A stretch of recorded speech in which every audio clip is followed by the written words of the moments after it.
The soldiers leap out of their trucks, run to their positions, and start firing immediately. They hit the ground running. We use this idiom when we speak of an activity in which a person seizes an opportunity and starts working immediately and successfully. So, the two main components of this idiom are that it is a new activity and the person starts working very enthusiastically and very successfully on it. And it's not just related to war. Take the case of our friend Dr. Aman. Straight out of college, he got posted in a village hospital. But when he reached there, there was a long queue of people waiting for him. So he had no option but to hit the ground running. Or this pharma company. They know that the race for the corona vaccine is on. So they've set up new plants and scaled up their operations because as soon as the vaccine is ready, they want to hit the ground running.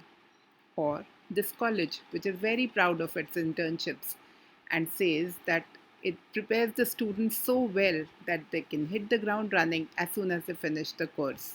So that's the idiom hit the ground running for you.